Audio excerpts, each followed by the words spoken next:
आज बात करते हैं इतिहास के एक बहुत ही अजीब और कह सकते हैं एक विवादास्पद सिस्टम की। ये सिस्टम था बंगाल का द्वैध शासन, जिसे रॉबर्ट क्लाइव ने शुरू किया था। इसी सिस्टम ने सही मायनों में भारत में ब्रिटिश राज की नींव को पूरी तरह से बदल कर रख दिया। तो चलिए इसे करीब से समझते हैं।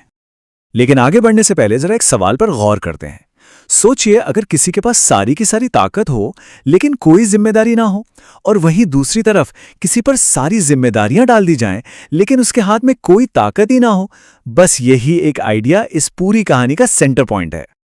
और इस अनोखे सिस्टम के पीछे जो एक चेहरा था, वो था रॉबर्ट क्लाइव का। जी हां, वही रॉबर्ट क्लाइव जिसे बंगाल में ब्रिटिश पावर का फाउंडर माना जाता है। और ये पूरा का पूरा सिस्टम उसी के दिमाग की उपज थी।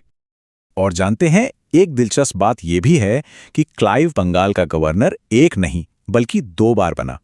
पहली बार 1757 से 1760 तक, लेकिन उसका जो दूसरा कार्यकाल था ना, 1765 से 1767 वाला, असल खेल उसी दौरान हुआ। इसी दौरान उसने उस सिस्टम को लागू किया जिसे आज हम सब द्वैध शासन के नाम से जानते हैं। तो अब आते हैं सीधे मुद्दे पर। यह सिस्टम था क्या? इसे कहा गया द्वैध शासन या अंग्रेजी में डायरकी। अब नाम से तो लगता है कि 2 लोगों का राज होगा, पर हकीकत यह थी कि असली ताकत सिर्फ एक ही जगह थी। तो ये द्वैध शासन था क्या?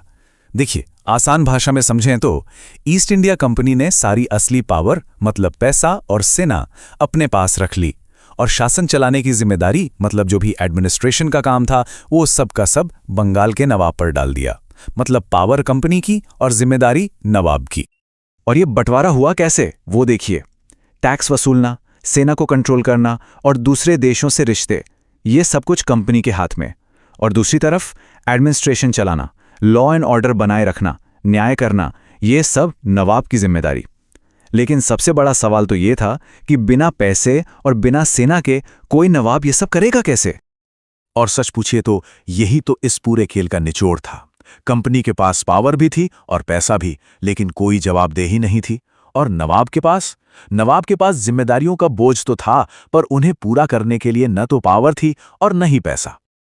तो अब सवाल ये उठता है कि ये तो ठीक है, पर क्लाइव ने इस सिस्टम को जमीन पर उतारा कैसे? मतलब इसे कानूनी तौर पर और एडमिनिस्ट्रेशन में लागू कैसे किया गया? तो देखिए, इसकी नींव रखी गई 1765 में इलाहाबाद की संधि से।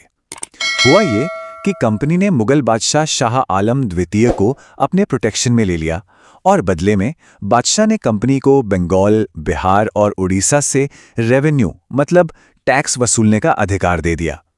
इसी अधिकार को दीवानी कहा जाता था। बस यहीं से कंपनी को लीगली पैसा इकट्ठा करने की पावर मिल गई। लेकिन क्लाइव बहुत शातिर था।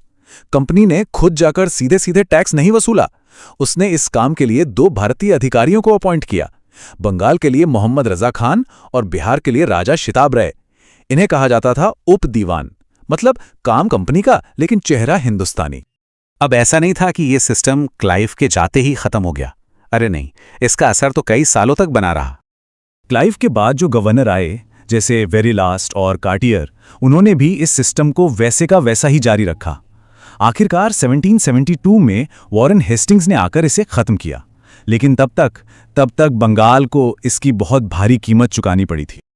और ये सब कोई सुनी सुनाए बातें नहीं हैं, बल्कि इतिहास में बाकायदा दर्ज फैक्ट्स हैं।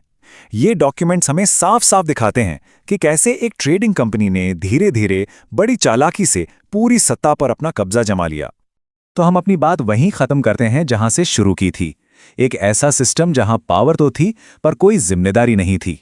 जरा सोचिए, इस सिस्टम ने बंगाल के आम लोगों, वहां की इकोनॉमी और उसके भविष्य पर क्या असर डाला होगा?